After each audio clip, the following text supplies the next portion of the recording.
우리가 눈을 떠보니까 선진국이 되었다라는 말씀을 드리면서 그동안은 열심히 남을 따라다니면서 베끼면 됐는데 이제는 우리 스스로가 세상을 이끌어 나가야 되는 나라가 됐고 우리 교회가 돼야 되는데 그래서 이제는 그 출애굽을 첫째 주는 창세기를 통해서 아담아 내가 어디 있느냐라는 질문을 던졌다면 이제 출애굽기를 통해서 이제는 이 출애굽의 만나 경제와 신앙 공동체를 이런 뭐 기본임금이라든지 이런 코로나 시기에 우리가 새로운 공동체로 가자고 그럴 때 많은 사람들이 그거는 선진국도 못하는 건데 왜 우리가 하느냐 이런 엉뚱한 얘기를 자꾸만 한다라는 거죠. 선진국이라는 것은 남을 따라하는 것이 아니라 새로운 일을 창조해서 사람을 이끌고 나가야 된다는 거죠. 그래서 하루 6시간 주 4일 노동을 하고 나머지 남는 시간에 평생 학습을 하고 사회적 경제를 창하고 유기농 생태 축제를 하는 신현 마을 공동체를 이제는 구체적으로 꿈꿀 때가 되었다. 그 말씀을 이제 드렸어요. 자, 이제 대통령 선거가 100일 전으로 다가와서 오늘은 우리 교회 여러분들과 함께 이 선거 국면에서 우리 기독교인들이 어떠한 세계관과 어떤 신앙을 가지고 이 선거를 맞이해야 되겠는가라는 것을 주제로 말씀을 드리는데 마침 이 구약에서 그동안은 제가 이거를 정면으로 이제 다룬 적이 없는 것 같아요. 왕 중에서 가장 개혁군주가 누구냐? 개혁적인 왕이 요시야 왕이에요. 이 요시야 왕의 개혁이 뭔가? 그리고 사실은 이 요시야 왕은 그 개혁에서 실패를 하고 이 요시야 왕의 이 개혁 정신이 포로기를 거쳐서 그 이후에 예수님한테까지 전달이 돼서 예수님의 이제 신년의 해라고 하는 가포눈을 가난하고 포로되고 눈 멀고 눌린 자들에게 해방을 선포하는 그런 새로운 해로 이제 이 완성이 되는데 이것이 실패했지만은 오늘 우리에게 주는 메시지가 큰 겁니다. 우리가 왜 개혁에 실패하는가 그리고 개혁에 성공하려면 어떻게 해야 되는가라는 것을 오늘 우리에게 가르쳐 주는 것입니다. 그 결론을 얘기하면은 요시야 개혁의 핵심은 산당을 폐하라는 거예요. 산당을. 우리 사회의 산당, 우리 마음 안의 산당, 우리 교회 공동체의 산당을 폐해야 돼요. 이게 개혁이라는 거예요. 이게 요시야 개혁의 핵심입니다. 열왕기 하에 보면 23장 25절에 보면 이렇게 되어 있습니다. 모세의 모든 율법을 따라 여호와께로 돌이킨 왕은 요시야 전에도 없었고 후에도 그와 같은 자가 없었더라. 이 열왕기에서는 이런 거를 쓴 사람들이 주로 신명기사가라고 하는데 이 신명기사가의 입장에서는 이 요시야 계획이 실패를 했지만은 가장 위대한 왕으로 요시야 왕을 평가하는 거예요. 그 이유는 요시야가 개혁을 했기 때문에 그 개혁이라는 게 어떻게 시작되고 내용이 뭔가라는 걸 잠깐 살펴보도록 하겠습니다. 요시야 왕은 이스라엘 역사상 전후무한 후무한 개혁을 했는데 이 개혁을 단행한 이유는 왕실 엘리트와 종교 지도자들이 부패한 거는 우리가 잘 알고 있죠. 근데 요시야가 보기에 이게 엘리트나 종교 지도자들만 부패한 게 아니라 예루살렘의 일반 백성들과 주민들도 여호와의 신앙을 타락시키고 있다는 거예요. 그들은 북이스라엘의 멸망을 보면서도 아무런 교훈을 얻지 못하고 그리고 이 심판이 남유다로 심판하러 하나님의 그 심판의 그 불길이 오는데 그것에 대해서 아무런 준비가 없다라는 거예요. 그러니까 요시야 왕은 이게 성전 엘리트들이나 왕실 엘리트나 종교 지도자들의 문제가 있는 것만은 그런 것들은 예언자들이 많이 떠들었죠. 그것이 아니라 백성들 자체가 지금 썩었다라는 거예요. 백성들 자체가 큰 문제에 봉착하고 있다. 라는 거 보면서 이게 전면적인 그거를 개혁을 하는데, 이 개혁의 출발이 뭐냐면은 예수 탄생 639년 전에 부터 609년까지가 요시아가 통치를 했는데, 621년에 이제 오늘 우리가 읽은 본문을 가지고 개혁을 단행을 하는데, 이 개혁의 출발이 뭐냐면은 여호와의 성전을 수리하다가 대제사장 hil기야가 율법책을 발견하게 돼요.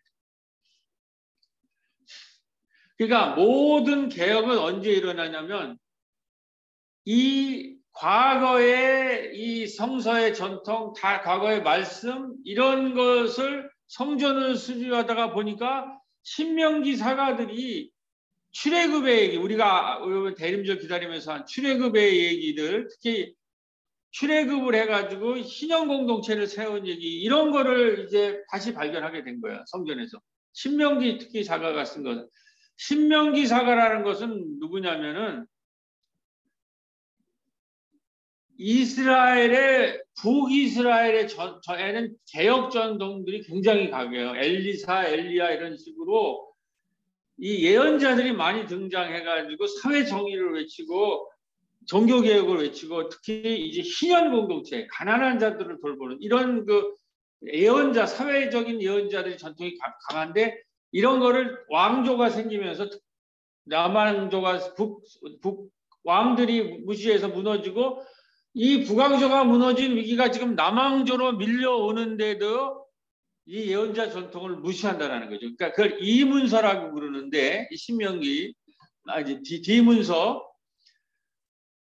이 사람들이 그런데 계속 이 개혁 전통의 문서를 쓰고 있었는데, 이런 거를 이 왕실이나 이 당시에 이 산당에 있는 종교 지도자들이 그러한 전통들을 다 까먹고 엉뚱한 이방 종교들의 이런 것들을 갖다가 쓰고 완전히 이방화 시켜놨다라는 거예요. 그래서 성전을 수리하다 보니까 그 옛날 문서들이,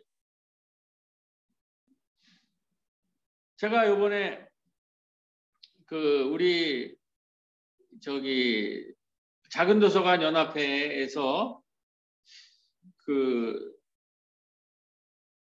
사서님들과 그 관장들의 모임이 있었는데, 이제 코로나가 종식되고 새로운 시대가 오니까 그 관장들이, 사서님들이 우리 초기에 부천에서 작은 도서관 운동을 일으켰던 그때로 다시 돌아가자.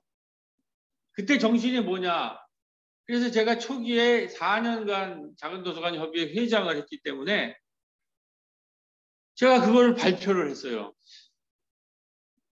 그러니까 이게 이런 거라는 거죠.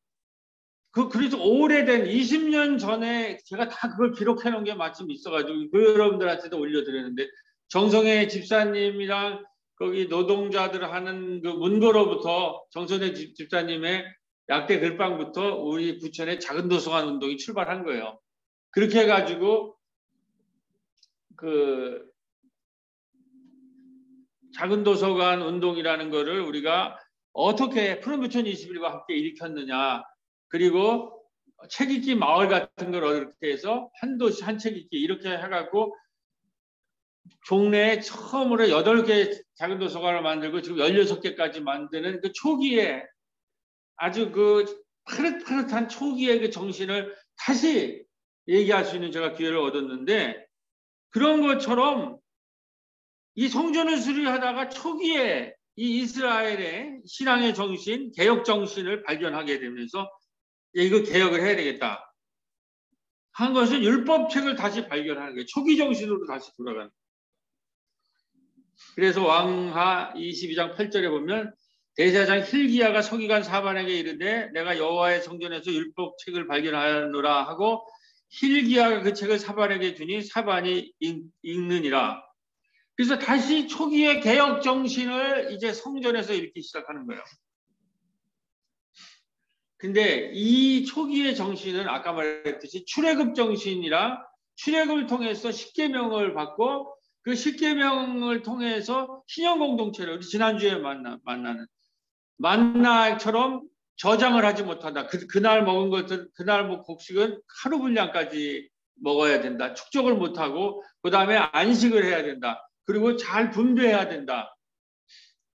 그러한 출애굽 정신, 제국이라는 것은 그러한 곳에서 우리를 수탈하는 곳에서 탈출해야 되고 그래서 우리가 스스로 우리의 문제를 해결하는 그러한 신형 공동체를 세워야 된다. 그 정신으로 이제 다시 돌아가자고 하면서 요시아 왕이 이 신명기 걱전을 통해서 지금 이스라엘의 예배가 뭔가 크게 잘못됐다는 거기에는 이 신명기적인 개혁 정신이 다 무너졌다는 그래서 그 무너뜨리는 핵심을 산당이라고 본 거예요. 그래서 산당을 개혁하지 않고선 이 출애굽 정신으로 돌아갈 수 없다고 이렇게 얘기합니다.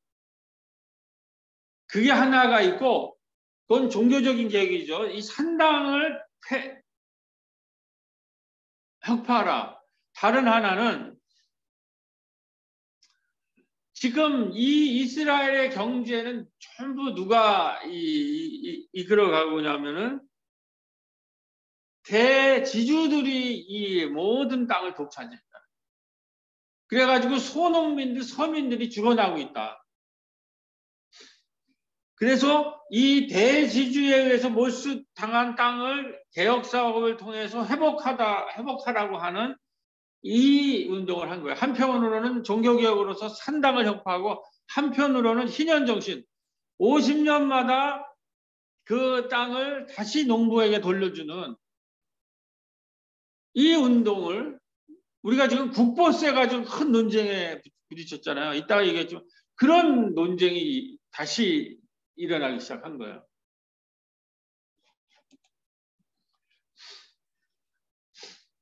근데 우선 이 산당을 이 종교개혁에 있어서 산당을 제거하라는 것이 가장 핵심인데 5절에 보면 이렇게 있습니다. 옛적에 유다 왕들이 세워서 유다 모든 고을과 예루살렘 사면 산당에서 분향하여 우상을 섬기게 한 제사장들을 폐하며 또 바알과 해와 달과 12궁성과 하늘의 모든 별에게 분향하는 자를 폐하고 지금 이스라엘은 온통 그 지방마다 산당을 세워가지고 이 산당에서 우상을 섬기고 해와 달과 별, 이 별을 섬기는 이런 우상 숭배를 하고 있다는 거죠. 그리고 이 사람들이 이스라엘의 온 예배라는 건 뭐예요? 온 여론, 온 오피니언 리더가 돼가지고 요시아 개혁을 껌껌이 시비 걸고 거기에 대해서 저항하는 전국적인 이 산당들이 전국적인 이 적폐의 거점 공간이 되고 있다. 그래서 아무리 개혁을 하고 아무리 개혁을 해도 그 산당들이 들고 일어나가지고 요시아의 이 개혁이 계속 좌절되는 거예요. 그게 사실 이스라엘의 역사예요. 그래서 히스기야 요시아 왕 때 이거를 철저하게 해서 이 지방 성소들을 폐하기 시작하고 이 개혁의 메시지를 이제 전국에 이제 퍼뜨리려고 하는데 여기서 일어난 일이 뭐냐? 이 개혁의 특징은 히스기야 개혁과 마찬가지로 귀족들을 견제하고 왕당파의 입지를 강화하며 친아시에리아 노선을 견제하고 종족주의를 천명하는 것으로 동시에 대지주의 횡포와 소농들의 사회적 권익을 보호하려는 데 있었다는 거예요. 그러니까 이 당시에 바른 예배를 드리는데 가장 문제가 된 귀족들, 왕당파들, 그 다음에 친아시아라는 건 외세, 지금 우리가 일제에 부역하는 사람들. 이런 사람들을 철폐하고 그리고 소농들한테 땅을 주는 이거를 지금 이것이 뭐냐면 이 법전을 신명기 법전에서 발견해가지고 우리의 전통은 이런 게 아니라 희년처럼 땅을 소농들한테 나눠주고 야훼에게 왜 예배를 드려야지 왜 이 성전에서 이 친외세 그리고 이 귀족 이 사이비 가짜뉴스의 제사장들과 예언자들이 이 설치게 하느냐. 이 지방 그 근원지인 그 본거지인 산당을 폐하라고. 여기 보였죠? 제사장들을 폐하며 산당에서 분향하는 제사장들을 폐하며라고 되어 있잖아요. 5절에. 이 산당을 제거하라는 거죠. 근데 이게 실패한다는 거예요. 지방 곳곳에서 지방 유지들에 의해서 저항에 부딪히는 거예요. 여기서 핵심은 뭐냐면 요시야 왕은 이 가장 큰 문제는 지방 곳곳에 산지하면서 말씀을 제대로 전하지 않고 거짓 뉴스를 하고 말씀을 왜곡해서 전하는 이 산당에 있는 예언자, 제사장들, 이 엘리트들, 이 가진 자들이 문제라고 봐서 이거를 폐하지 않고서는 이 종교개혁 정신으로 돌아갈 수 없다고 봤는데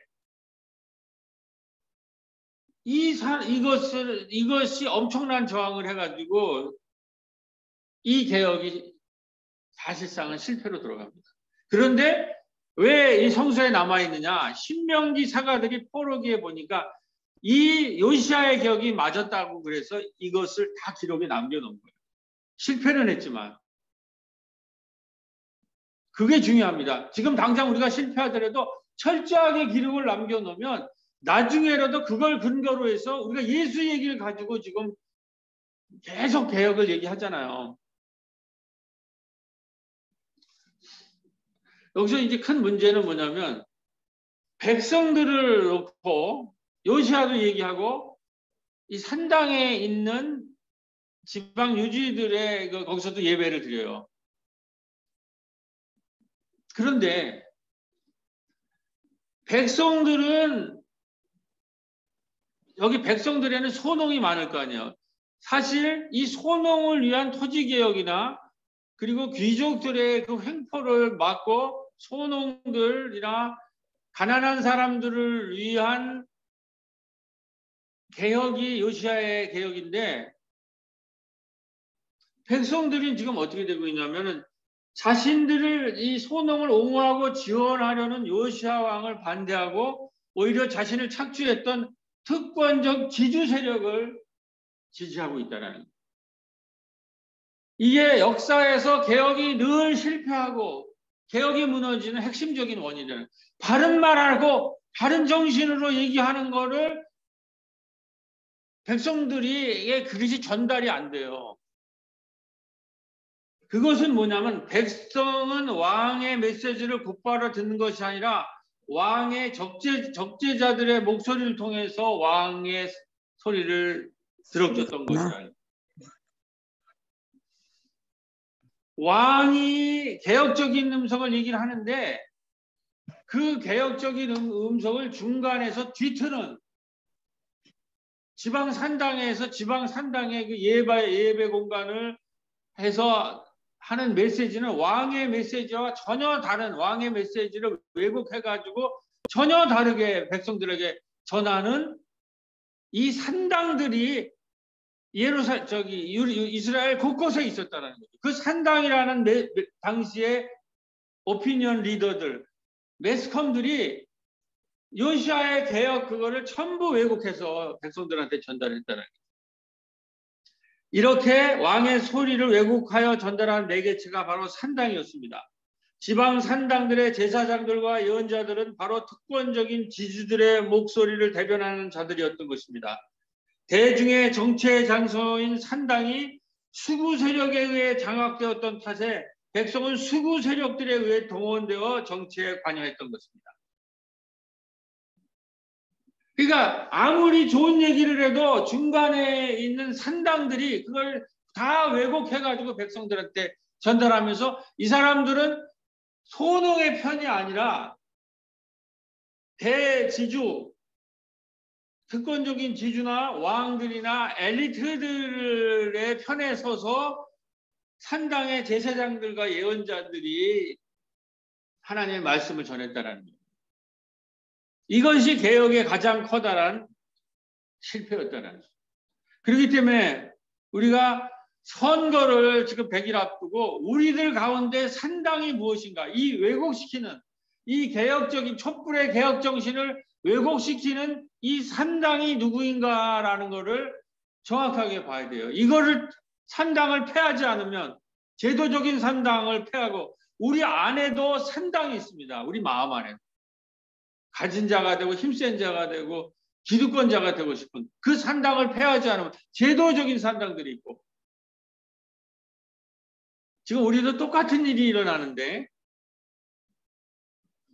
국보세로 일어나는 거예요.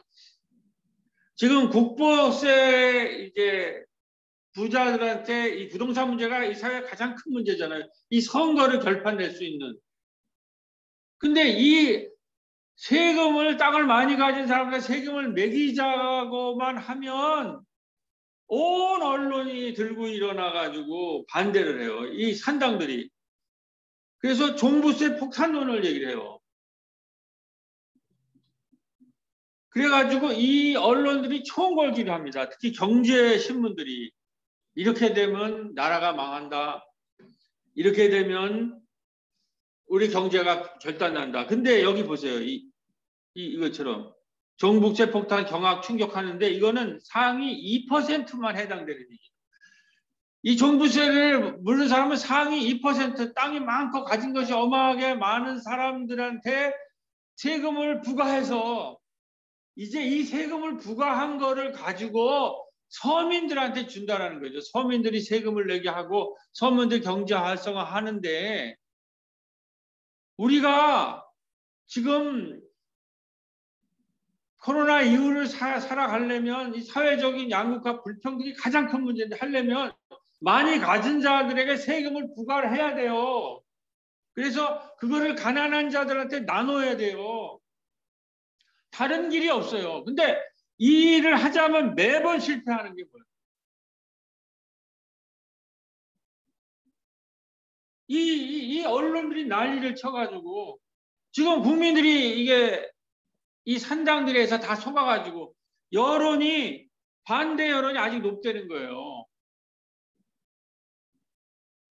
이번에 또 차별법이 또 통과가 좌절됐죠. 기독교 눈치 보느라.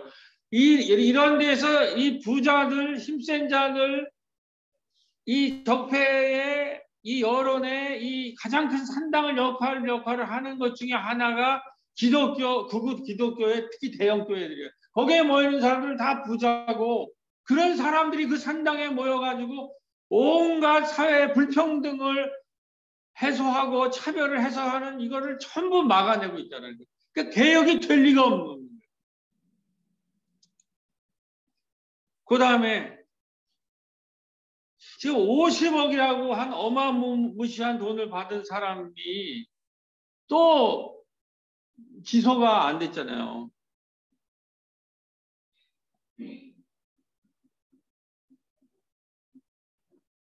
돈 많고 힘 있는 사람들은 수십억을 덩쳐먹어도 괜찮고, 마약을 해도 풀려나고, 음주운전을 해도 기소를 못하는 거예요. 수사를 안 하고. 여기 보죠. 대한민국의 죄화법, 검사 불기소, 판사 무죄, 재벌 무죄. 이게 산당들이라는 거예요. 그러니까 이걸 보다 못해서 그래도 여기에 대해서 사회적으로 힘을 갖고 목소리를 낼 수 있는 게 천주교 주교회에서 성명서를 냈어요. 제가 안타까운 게 이럴 때에 개신교가 그 종교의 권위를 가지고 뭔가 사회 목소리를 내는데, 개신교의 이 상층부들은 완전히 이 힘 있는 자들 속에 있어서 여기에 산당의 역할을 하는 거예요. 그래서 제가 지금 천주교의 성명서를 지금 얘기할 수뿐이 없다는 거예요. 검찰에 대해서, 이 산당에 대해서 천주교 주교회가 뭐라고 얘기합니까? 검찰이 검찰권의 독립수호를 외치고 있습니다만 자신들이 저지른 검찰권 남용의 역사를 깨닫지 못하고 있습니다. 한편으로는 사건을 조작해서 무고한 이를 간첩으로 내몰고 멀쩡한 사람에게 죄를 뒤집어 씌워 인생을 망치게 만들었으며, 다른 한편으로는 자기의 욕망을 위해 약자들을 괴롭혔던 강자들의 죄를 가려주고 치워주는 범죄의 세탁부 또는 청소부가 되었던 한국 검찰의 역사를 누가 보정할 수 있겠습니까?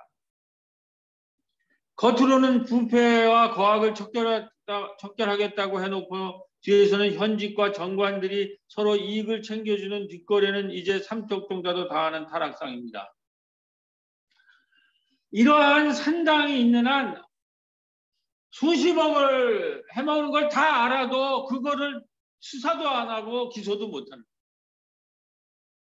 마약을 해도 살아남고 뺑소니를 해도 살아남고, 지금 눈앞에 다 보는 앞에서 이런 짓들을 하고 있다는 거예요.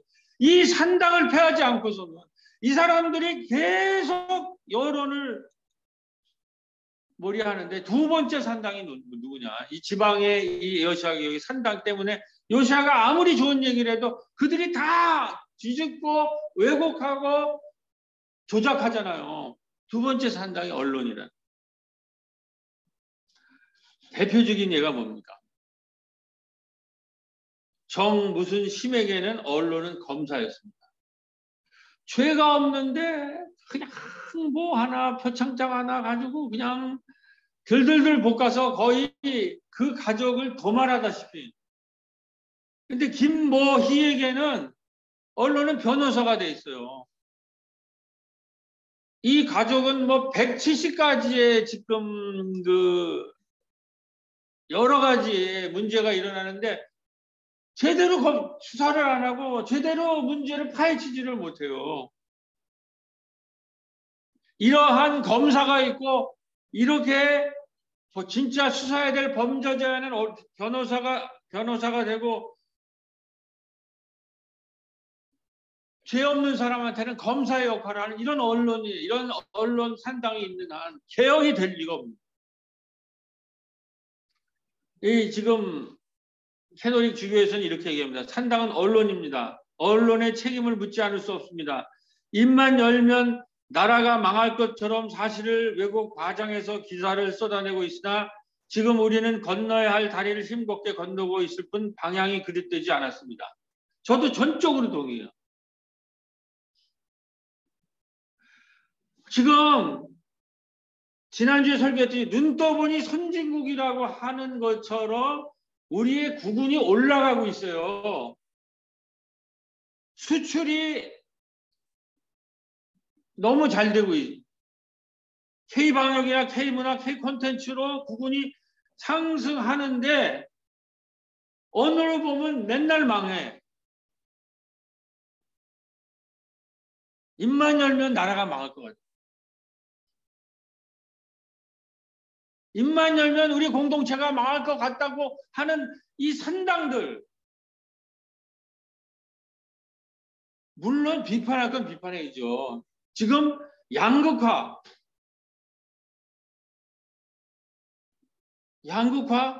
부동산, 불로소득 이런 문제는 우리가 비판해야 돼요. 그러면 그걸 어떻게 처리할까라는 얘기를 해야지, 이렇게 입만 열면 경제가 잘 되는데 망한다,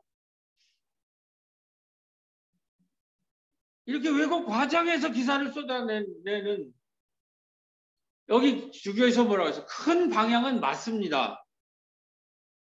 그러나 우리가 부동산 문제는 해결해야 되고 소득 불균형 문제를 해결해야 되고 이 어마어마한 양극화 문제는 해결을 해서 국민이 자살하는 건 막읍시다.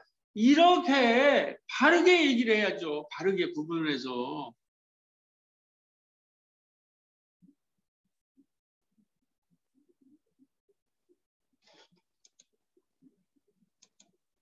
마지막이 바로 우리들의 얘기입니다. 산당이 극우 개신교 세력들입니다. 좀 요시야 개혁을 실패하게 만들었던 것이 지방의 산당에 있는 예언자와 제사장들, 그리고 거기에 속아 넘어가는 일반 국민들이었다면 지금 우리의 산당의 첫 번째 거는 검사고 두 번째는 언론이고 세 번째는 극우 개신교 세력이에요. 근데 사실은 가장 큰 언론을 움직이는 세력이기도 해요. 우리 이 개신교가 엘리트들이 많거든요.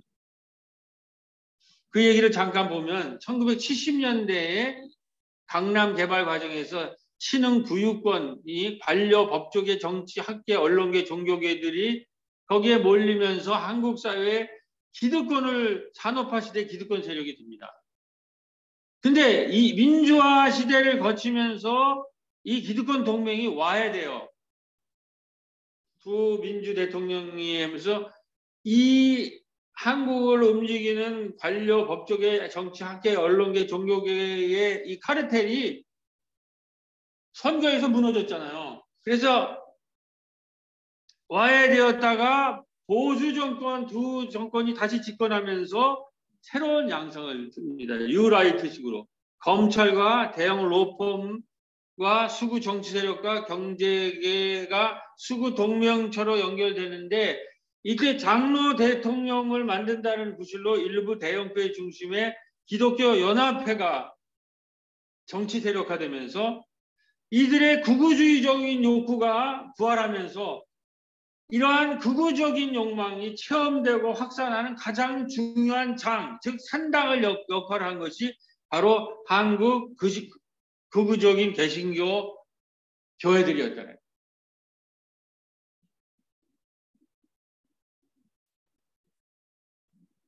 이번에도 결국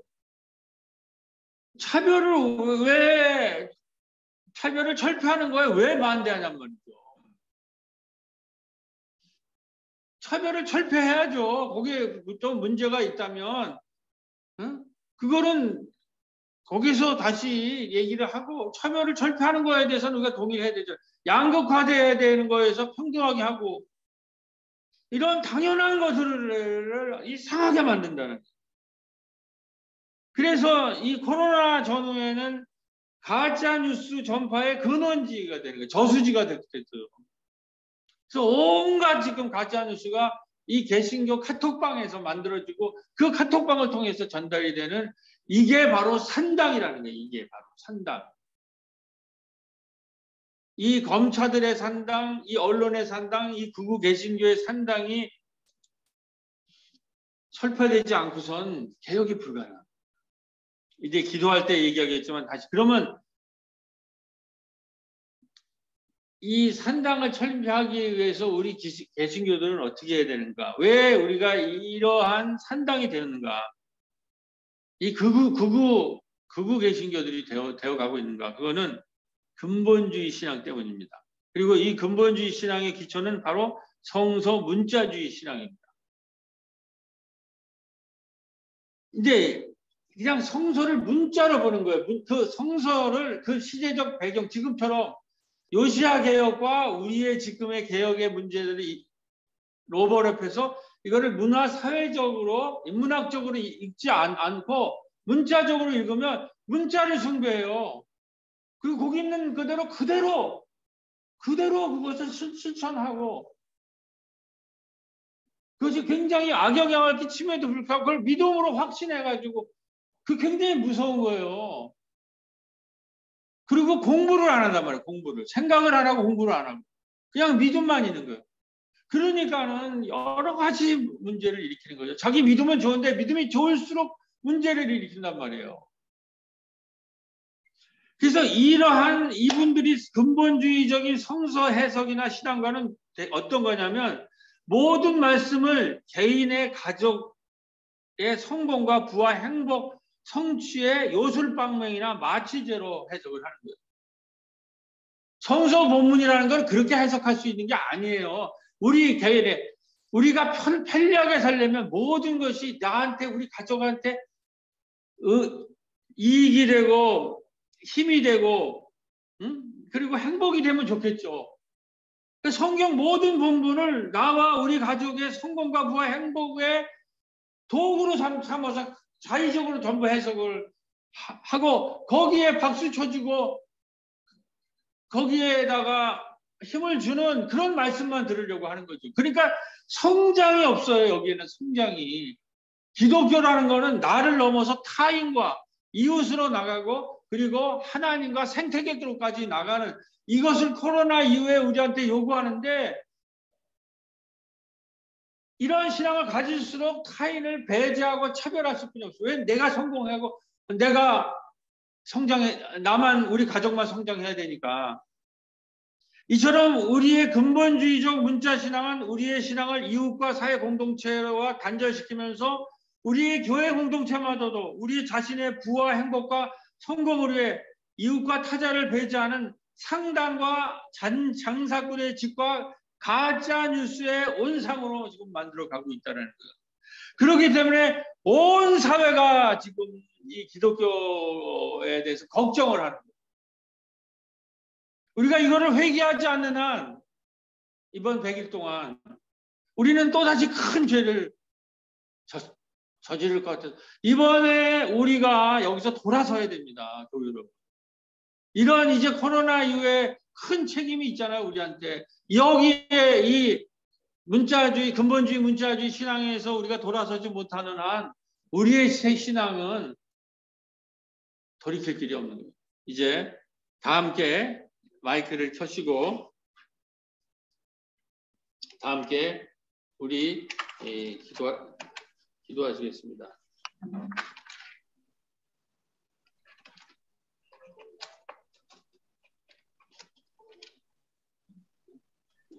교회 여러분들 다 마이크를 켜시고 빨간 거는 교회 여러분들이 교독하시겠습니다. 다 같이 마무리 기도하시겠습니다. 주님, 대통령 선거가 100일 앞으로 다가왔습니다. 오늘 한국 사회는 한국 교회를 심히 걱정하고 있습니다. 한국 교회가 극단주의 정치 세력과 결탁하여 가짜 뉴스를 생산 유포하는 데 적극적으로 참여했을 뿐만 아니라 극우적인 정치 이데올로기를 찬양하며 극우적 신앙을 넘어 극우적인 대중적 정치 공간이 되어감을 우려하고 있습니다. 주님, 이 모든 문제는 한국 기독교의 근본적인 신앙 때문이고 이 근본주의 신앙의 기초는 바로 성서 문자주의 신앙이고 이러한 근본적 문자주의 신앙은 성서의 모든 말씀을 개인과 가족의 성공과 부와 행복, 성취의 요술 방망이와 마침제로 해석하고 있음을 깨닫고 회개합니다.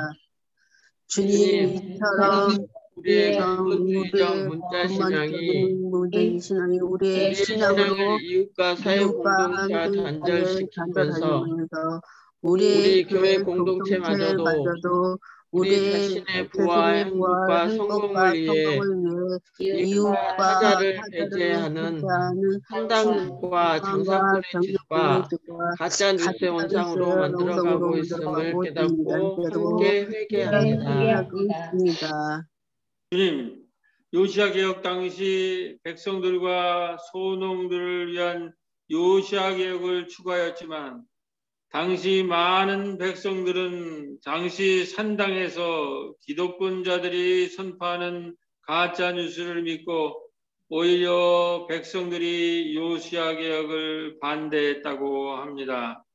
이것은 산당의 가짜 뉴스들이 그들의 기복적인 개인의 부와 성공과 행복의 욕망을 충족시켜 주시고 있기 때문임을 깨닫고 회개합니다. 다 같이 주님, 이제 100일 앞으로 다가오는 거에서 이 성도들이 사회개혁 종교 개혁에 역행하는 사단과 같은 존재가 되지 않기 위해 우리의 신앙이 사단과 같이 고립된 폐쇄된 개인의 동굴에서 나와 이제 교회 공동체와 성도뿐 아니라 사회적 정의, 평화와 신동과 같은 공동체적 삶에 대해서도 문제의식을 가지고